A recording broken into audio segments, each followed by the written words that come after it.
Have you ever stayed in a relationship longer than you should have? Because you were just afraid there wouldn't be anything better out there. You knew the relationship wasn't fully aligned.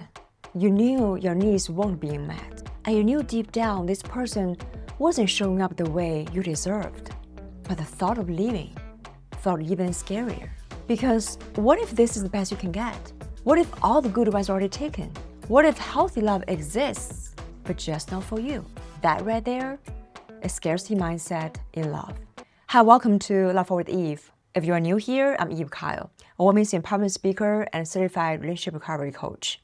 And this channel is your safe space to heal, grow, and love forward into a healthy love life. Today, I want to talk about another reason that keeps people stuck in relationships that no longer serve them or never do. One reason I already talked about recently is about potential. Falling in love with who someone could become instead of who they consistently are. So you hold on to that potential and a glimpse of hope. And when you combine potential with scarcity mindset, that's where people get trapped. Because now you are not only emotionally invested in this person's future, you are also terrified there won't be anyone better. So you stay.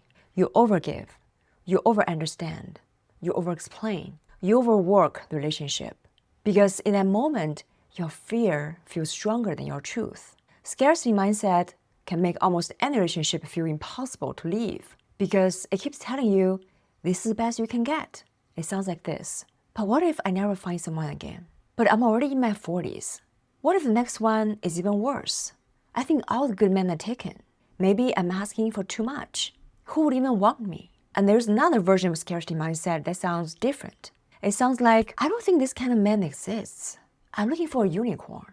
Maybe I'm too picky. Maybe what I want is unrealistic. And all of these voices are fear talking. And the fear has a way of convincing you to accept crumbs and call that gratitude. So what does scarcity mindset come from? In some cases, it comes from low self-worth. Because deep down, you don't fully believe you deserve better. You know there are good men out there, but somehow you believe those kinds of relationships are for someone else, not for you. So when someone gives you attention, even inconsistent attention, it feels rare, valuable, hard to lose. You start holding on to potential because part of you is afraid you may not find something better. And sometimes this comes from childhood, from growing up feeling unseen, not chosen, emotionally unsafe, or constantly needing to earn love and approval. Sometimes it comes from past heartbreaks and disappointments. You gave it heartfully before and got hurt, betrayed, abandoned, or rejected. And after enough pain, a part of you starts lowering expectation just to avoid losing love again. You stop asking, if this relationship is healthy for me?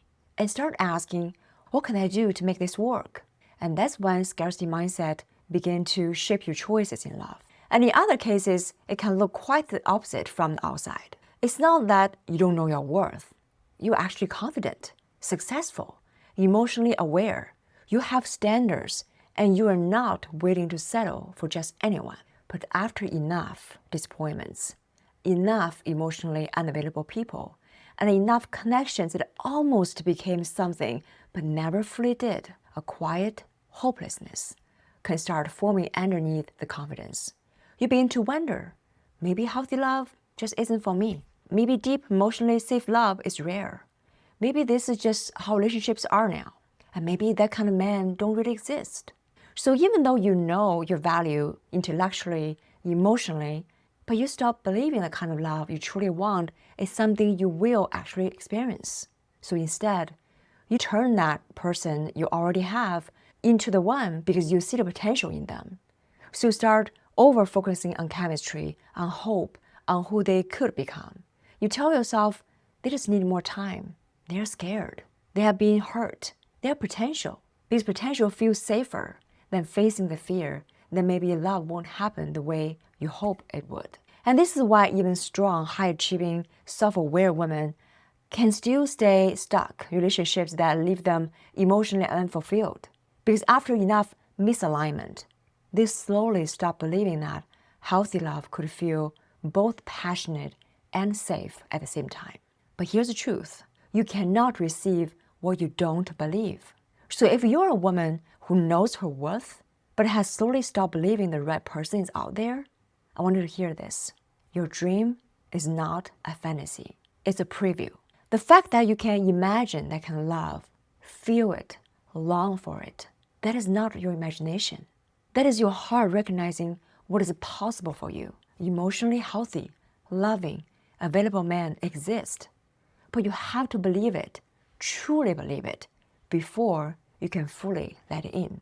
So how do we start shifting from scarcity mindset into abundance mindset in love? First, start paying attention to your beliefs about love. Your beliefs shape your choices. If you constantly tell yourself, there are no good men left, your brain will look for proof of that everywhere. If you keep saying, who would want me? Maybe I'm asking for too much. Maybe it's the best I can get. Then slowly, without realizing it, you begin making choices from those beliefs. You stay longer than you should.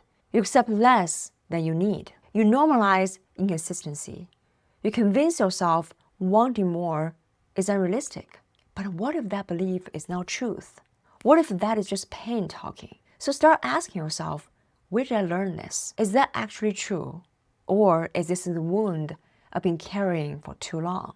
Because when you start believing people capable of loving deeply and consistently, you begin showing up differently too. And for the women who already know their worth, but secretly stopped believing fulfilling love exists, I want you to challenge the idea that your past experience defines what is possible for your future. Just because you repeatedly experienced emotionally unavailable people does not mean emotionally available people are rare. It means your experiences shaped your expectations. But your experiences are not the full truth about love. Sometimes disappointments trains people to expect less, to stop hoping, to stop recognizing healthy love, even when it appears. So instead of constantly looking for proof that healthy love doesn't exist, start becoming open to evidence that it does. Pay attention to the couple who are emotionally healthy. Pay attention to the people who communicate consistently. Pay attention to the relationships that feel peaceful instead of chaotic, because what you focus on expands.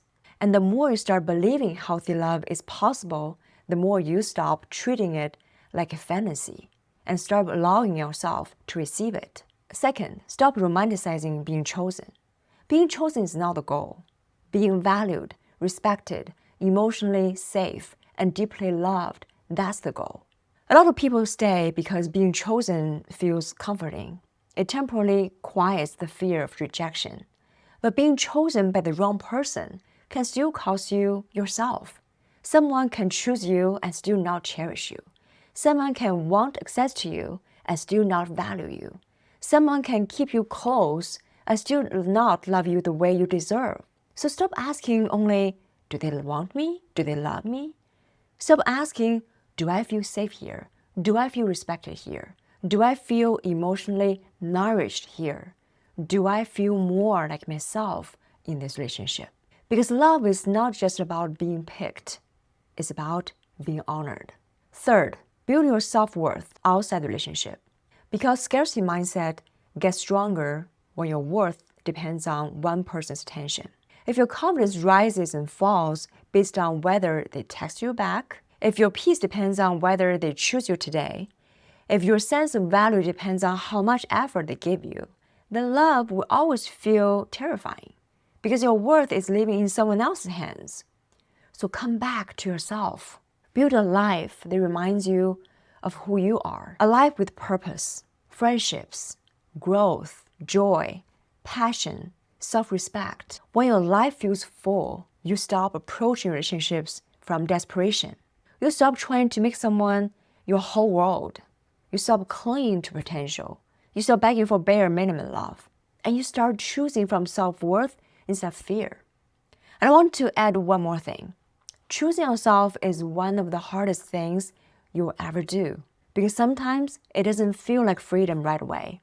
Sometimes it feels like grief. Sometimes leaving the wrong relationship or even admitting you deserve better while still in it feels heartbreaking. But grief and growth can exist at the same time. You can mourn what you hoped it would be and still know it's time to move forward. You can love someone and still know they're not your person.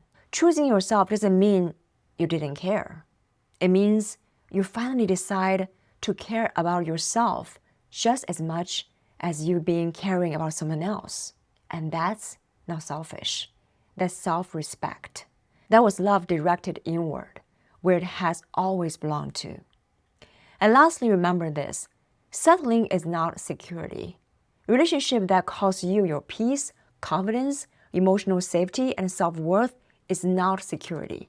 You deserve a love that feels mutual, safe, consistent, reciprocal. You deserve a love where you don't have to shrink to stay. You don't have to prove yourself to be chosen. You don't have to lose yourself to be loved. And the moment you start believing this, it's the best you can get. You finally make room for the love you actually deserve. People who believe they deserve healthy love are far more likely to recognize it when it arrives. If this message resonated with you, I would love for you to subscribe to my channel, share this episode with someone who needs it, and check out my other videos on healing, rebuilding yourself, and learning how to truly love forward. I'm Eve. This is Love Forward. I'll see you in the next episode.